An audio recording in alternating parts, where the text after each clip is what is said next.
バージニア州シンコティーグワンフィールドステーション事務局長アンバー・パーカーさんです。 Yes, Anna, please.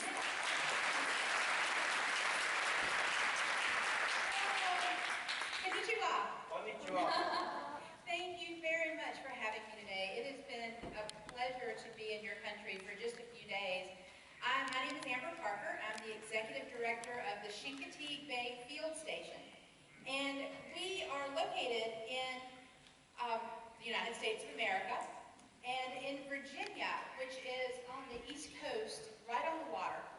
And we're in the southern part of the United States. And as a Southerner, we're very famous and proud of our hospitality, but I have to say that we have something to learn from the Japanese people, because your hospitality has been unbelievable. So thank you very much for that. We have had such a good time. But I want to share with you a little bit about our program and what we're doing at my organization, as well as a little bit about what we're doing in the United States in regards to nature interpretation, because it is a passion of mine, and I know it's a passion of yours. So if you can go with me, I'm going to share with you a little bit about the place in which I work, about my organization, and about really what we do and why we love it so much. So the Eastern Shore of Virginia is a coastal area, very much like this area. We have lots of marshes and beautiful wetlands. We have wonderful wildlife, such as the bald eagle, which is the national symbol of the United States. And we have lots of bald eagles. We're very proud of that.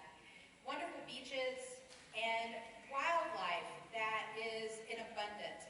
We have a lot of birds that come to us in the winter and migrate to us, like the snow geese that you see here. And we call them snow geese because there are so many of them, they look like it has snowed on the ground when they land in a field. They're very beautiful. Wildlife and the people of the Eastern Shore are very unique. Our area is very rural, very remote. We are a farming community mostly, and a community of watermen. And watermen are the people that make their living on the water. They're fishermen, they are crabbers, if you will, people that catch crabs and clams and everything else.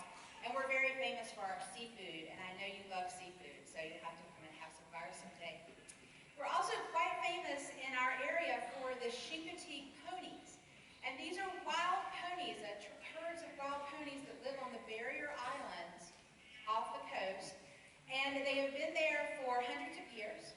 And today they are managed, this is the funny part, they're managed by the volunteer fire department. The volunteer fire department will round these ponies up every year and take them to a fair, and they sell the colts. And the reason for this is so that the herds stay a certain size so they don't harm the islands, and also so that the fire department can make money to support their volunteer efforts. These ponies are very famous in the U.S. because of a book that was written called Misty of Chincoteague.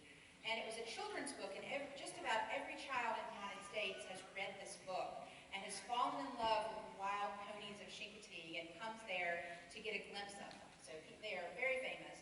And it's not just children. Grandmothers come to see Misty when they can. They love this. So it's a beautiful place, and a place that allows us to do some amazing education and interpretation. My organization, the Chincoteague Bay Field Station, is located right next to the water, if you will. We basically teach about the Eastern Shore, about the marine habitats and the coastal habitats. And we're able to do that because we have very nice facilities as well as boats. And we spend most of our time in water and what we call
wish they remembered the curriculum and the lessons.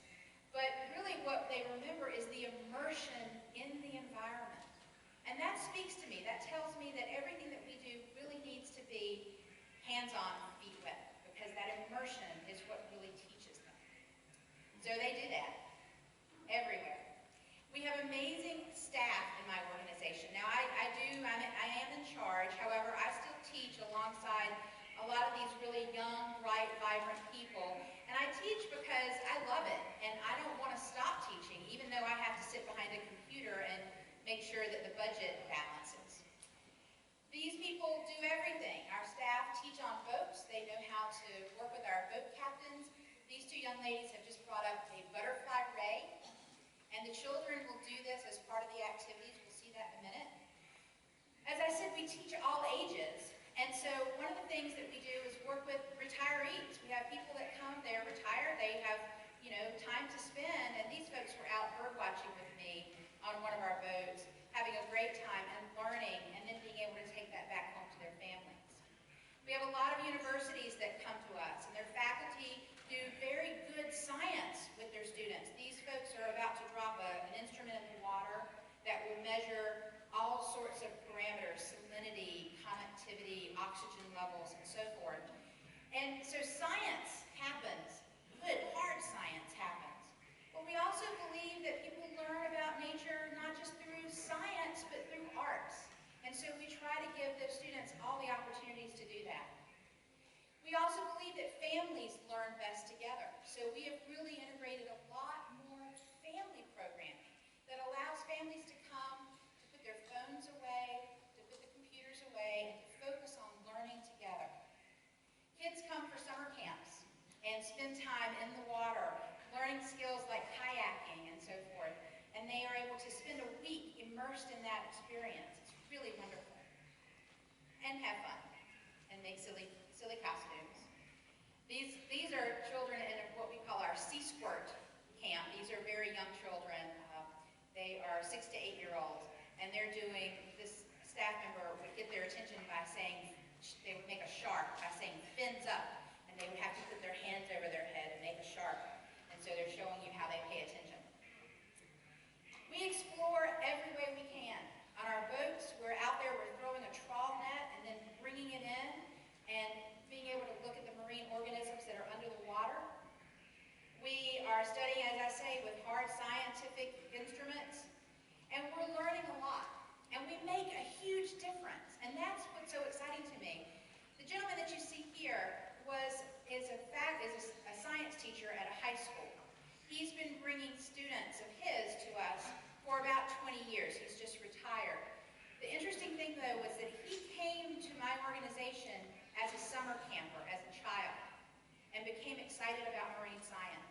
He then went to college, and in college he studied marine science, and then came back and worked at my organization as an instructor. And then finally became a teacher at a high school, and began bringing his students back to Chincoteague Bay Field Station and teaching them about it. The student that you see here, Tara, was one of his young students who then went to college and studied marine biology, and then who came back and became an instructor and an interpreter at Chincoteague Bay Field Station. So these are two generations of interpreters that were influenced by being hands-on, feet wet. We work with a lot of different types of people, and our area is quite poor. We have a lot of people that don't have the same advantages. They don't have money. Many of them are migrants to our area, so they just don't have as much as everyone else. And we actually have a program called the Spark program that works with these families who don't have very much, but yet they are so excited about learning about nature as a family that they are willing to come and volunteer their time to do habitat restoration. Here they're planting seagrasses to recreate a marsh that was harmed.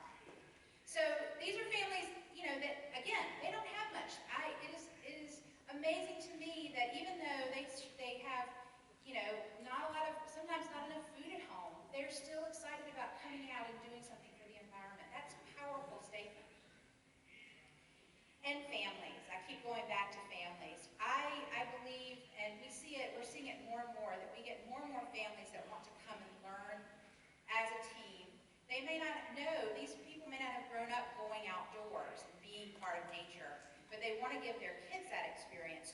us and allow us to help them give their children that experience. And at the same time, they get it as well.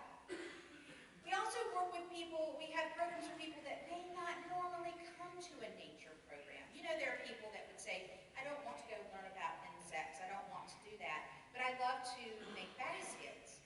Well, we are sneaky. We realize that if you bring people in that want to learn how to make beautiful baskets, but yet they have to go out and collect those baskets from the grass from the marshes, that they learn about the marshes at the same time. The same thing goes for the people that are kayaking and building kayaks with us, or doing photography. They're interested in photography, but they're learning about nature at the same time. So nature education for all ages is really what we're all about. And we want to be able to explore that in every way possible. And I'm so thrilled to have been able to come and share a little bit about our program that I'm so passionate about with you, because I know you're very passionate about yours as well. So thank you very